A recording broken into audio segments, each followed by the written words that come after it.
Одраз, месечен подкаст со едно прашање разгледано од повеќе аспекти и еден заклучок. Што значи еден град да биде отпорен? Јас како скопјанец, нешто налик на оние славни галски јунаци од стрипот Астерикс и Обеликс, кои имаат вкоренет страв да не им падне некој ден небото над глава. Инстинктивно под отпорност на мојот град, првенствено подразбирам да не ми падне зградата во која живеам во некој последен земјотрес. Но дали е само тоа? Не. Далеку повеќе од само отпорност на земјотреси.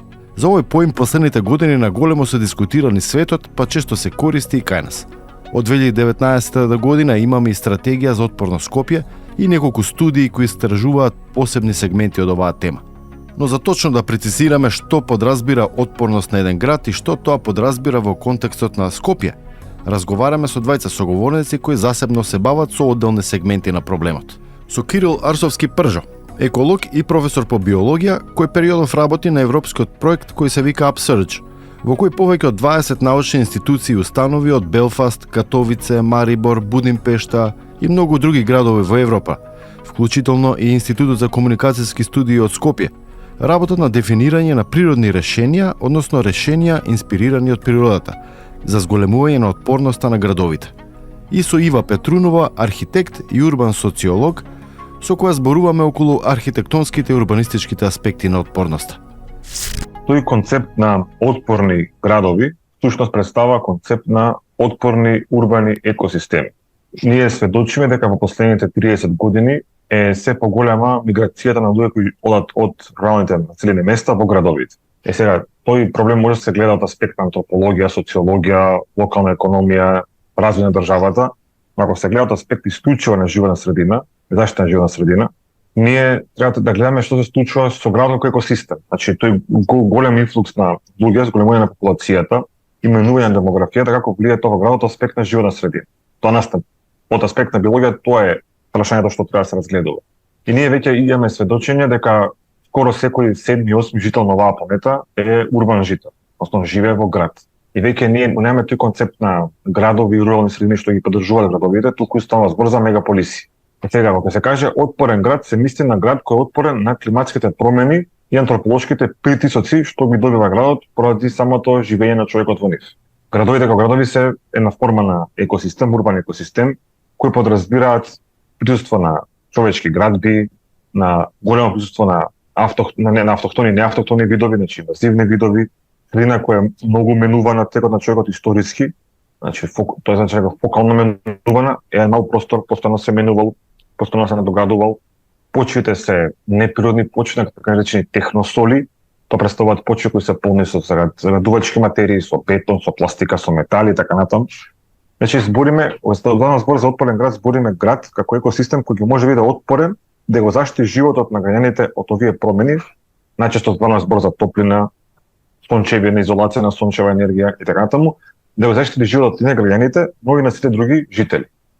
Бидејќи кога станува збор за модерен смисла, кога станува збор за отпорен град, не збориме исклучиво здравјето на луѓето, туку збориме здравјето на сите елементи, сите жители што го поддржуваат здравјето на луѓето.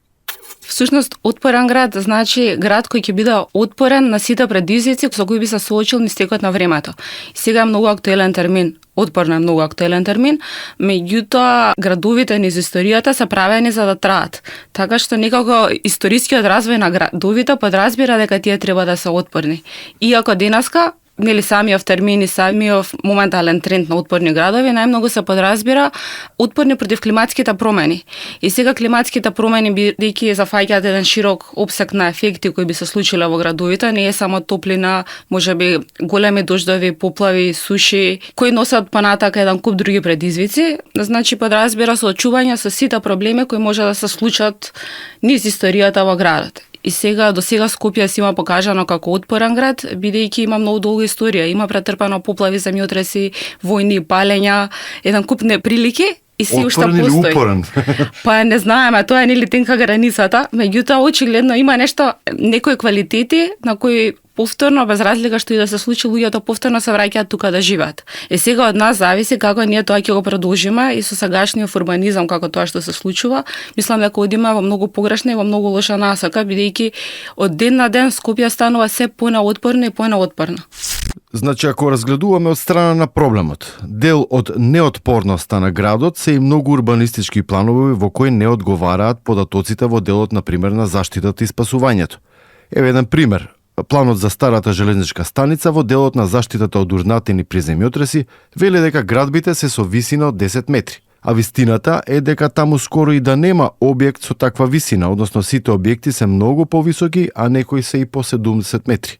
На многу места може да се види и како терасите или прозорците на две згради скоро се допираат, така што соседите може да си разменуваат кафе и шекер преку балкон. Тоа исто така не би смеело да се случи. Друга приказна е и што ако нешто се случи, како поплава, земјотрес, пожар и така натаму. Најголем дел од граѓаните немаат никаква претходна подготовка за да бидат подготвени како да реагираат, ниту каде да се заслонат при вакви непогоди. Значи, сето тоа е дел од отпорноста на еден град, чии предизвици со климатските промени само се зголемуваат. Отпорен град подразбира дека во него треба да има отпорна заедница, односно цврста заедница, нели, која ќе го води тој град. Сега таа отпорна за која цело време зборуваме, нели, ја повторуваме, посебно во Скопје, е намалена поради лошиот урбанизам кој ни се случува и на кој сме сведоци постојано. Еве, земјата е било каков проблем, не знам да речеме пандемија. Тоа ни се случи пред неколку години, имавме пандемија. Што беше потребно? Потребно беше простор.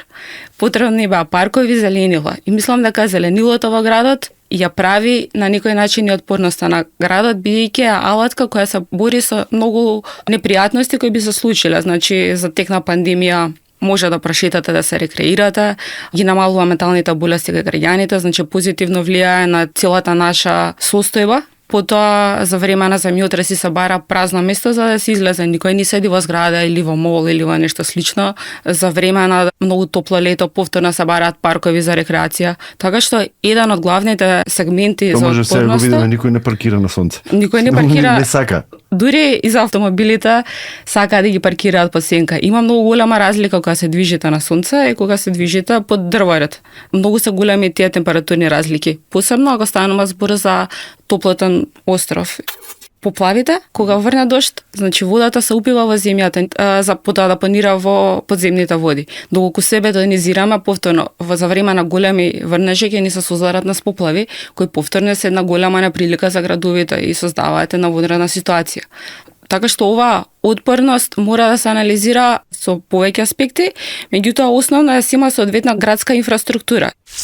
Под инфраструктура таа подразбира не само зелена инфраструктура, туку и транспорт и пешачки патеки и населби. Мора тие населби да ги проектираме на начин кој ги користи оптимално географските услови на локацијата на која тој се планира, за да може да ги реализираме потоа и културолошките карактеристики. Значи, доколку вие имате еден град кој е прилагоден на околностите, тоа е многу подобар и поздрав за живење и овозможува развој и на заедницата, меѓутоа заедницата се покажа најдобро што може, во смисла, во економска смисла, политичка, културна, буквално во сите сфери на општеството.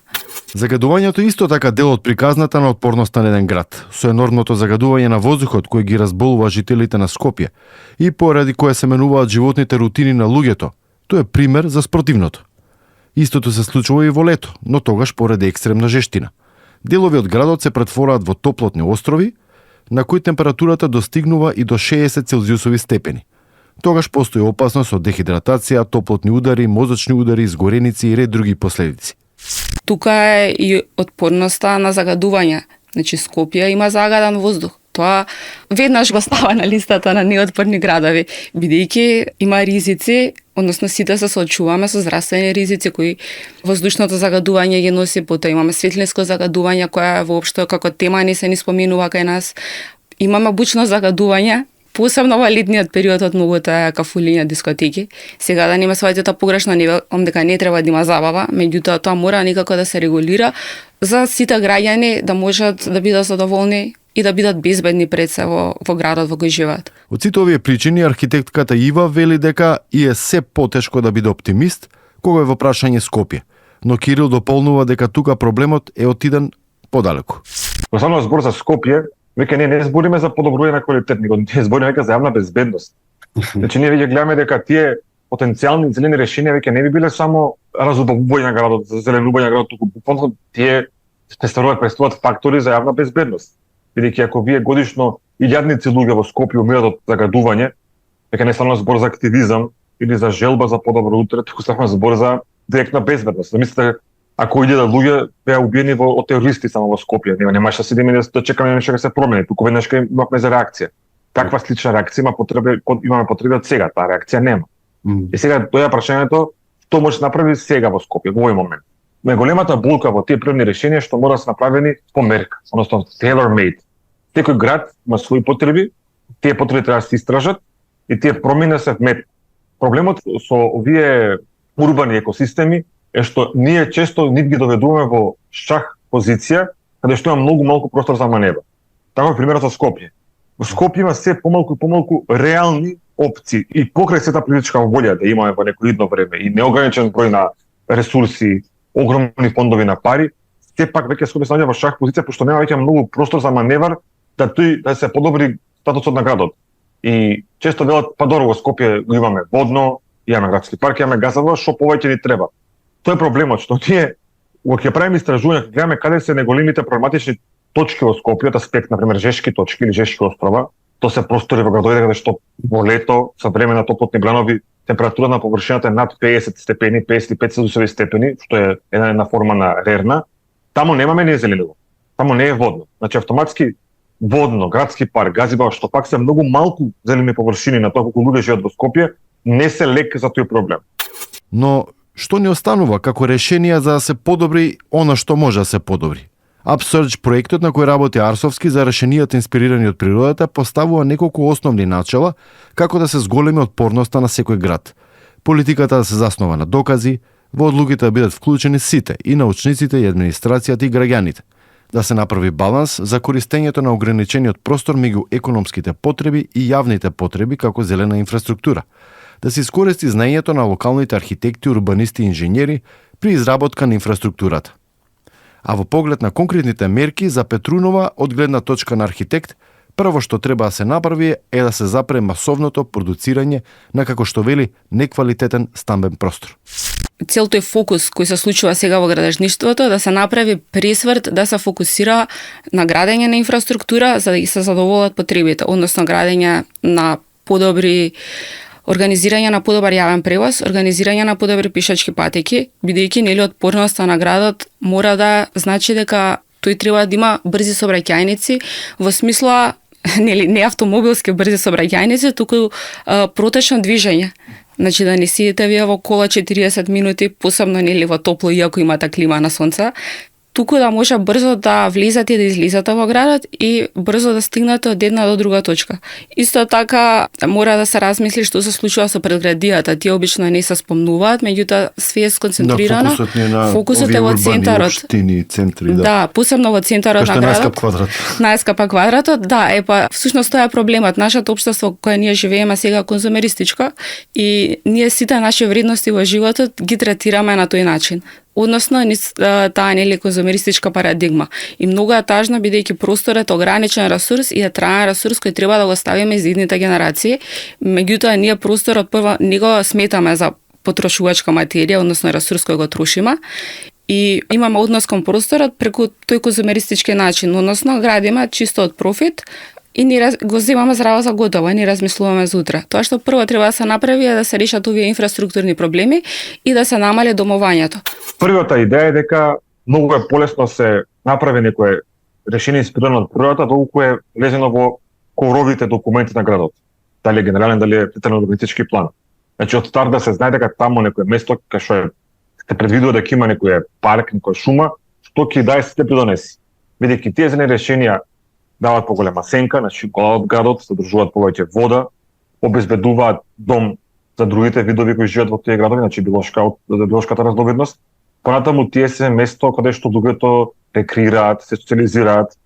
Дел од тие места се дел од човечката култура и традиција, представува место за средба на граѓаните, значи тоа влијание на тие решени инспирирани од природата се повеќе члени. Не е само сенка и не е само повеќе влага, не е само задржување на вода и водна ретенција.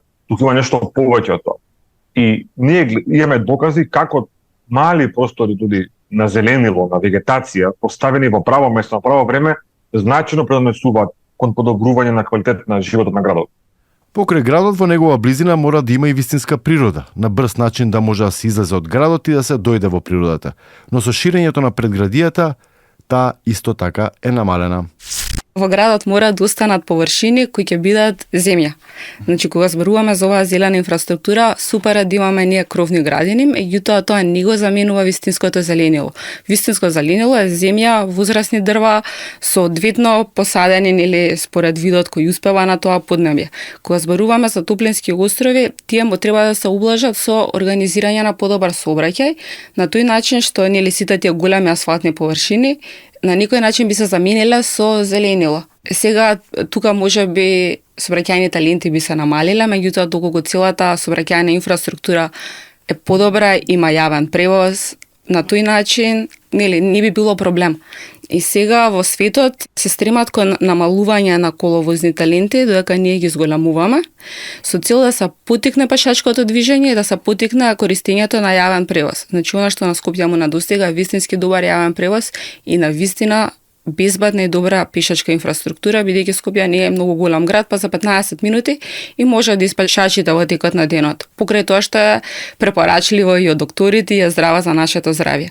Така што ни треба една посериозна стратегија која ќе вклучува справување со топлински острови, меѓутоа би се проширила и на сообраќајната мрежа во градот.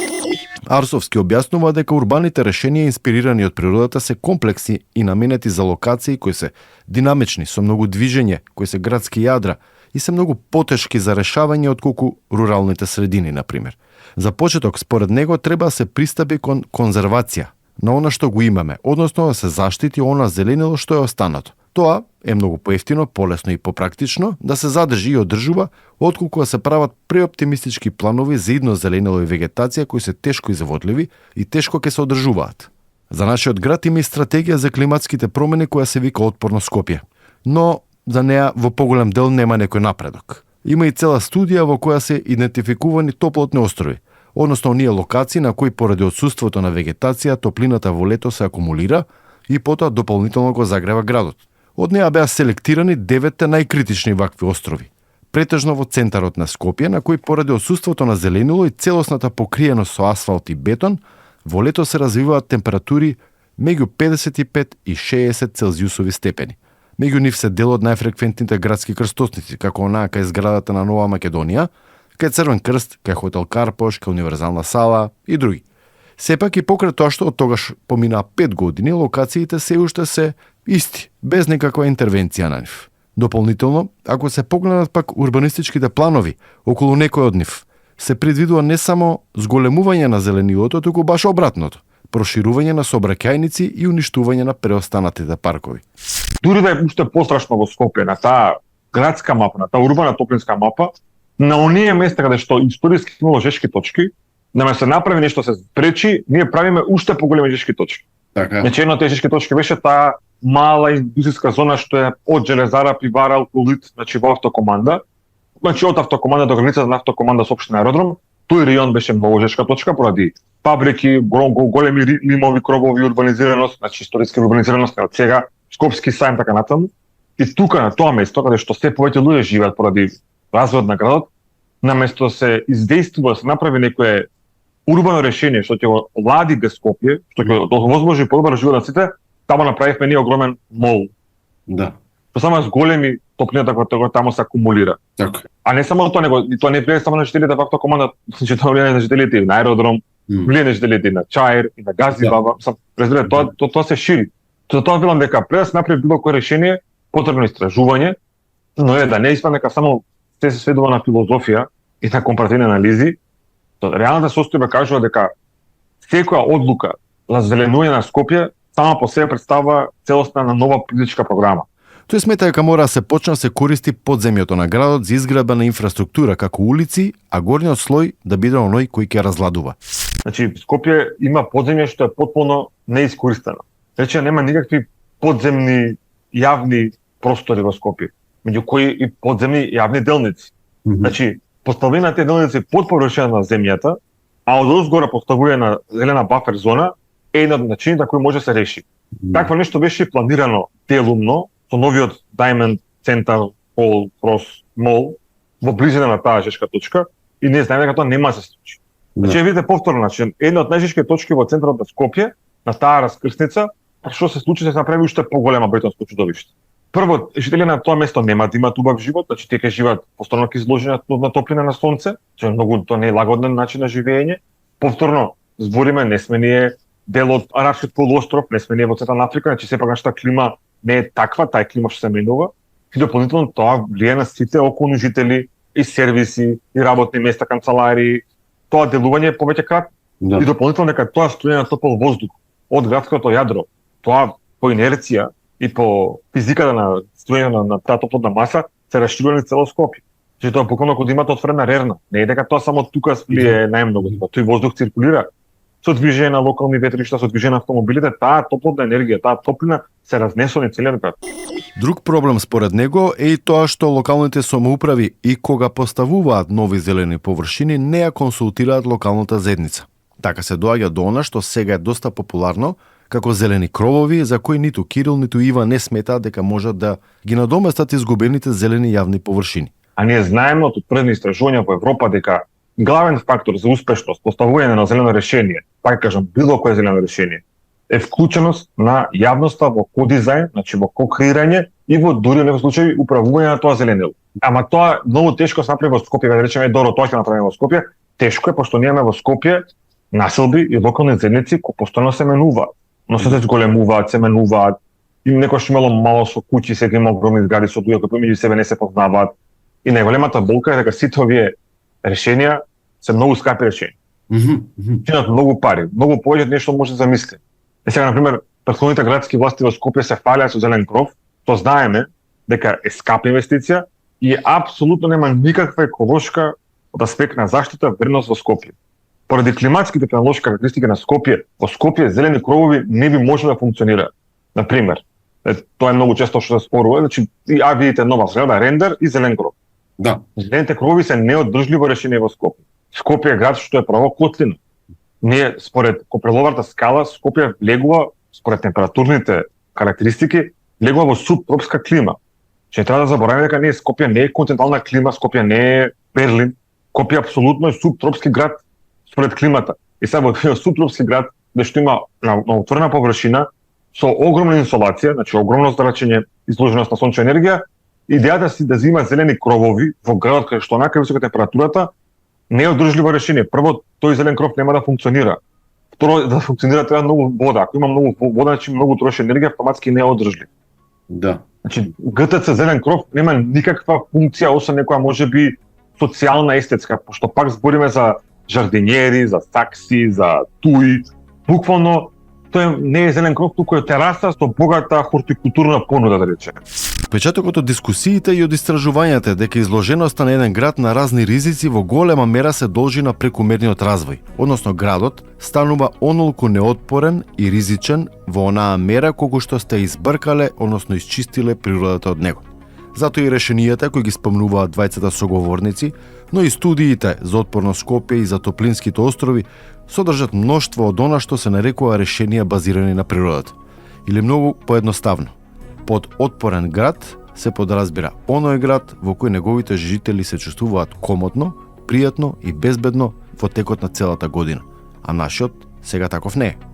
Петрунова сепак споделува и нишка оптимизам, кој го влече од тоа што за неа под отпорен град се подразбира и оној кој обстојува во разни форми во подолг временски период, а Скопје има долго минато во кое се преживувале непогоди и катастрофи, па повторно се пресоздавал. А очигледно има и уште луѓе кои размислуваат, истражуваат и се трудат да го направат подобар и побезбеден. Може би ќе победат.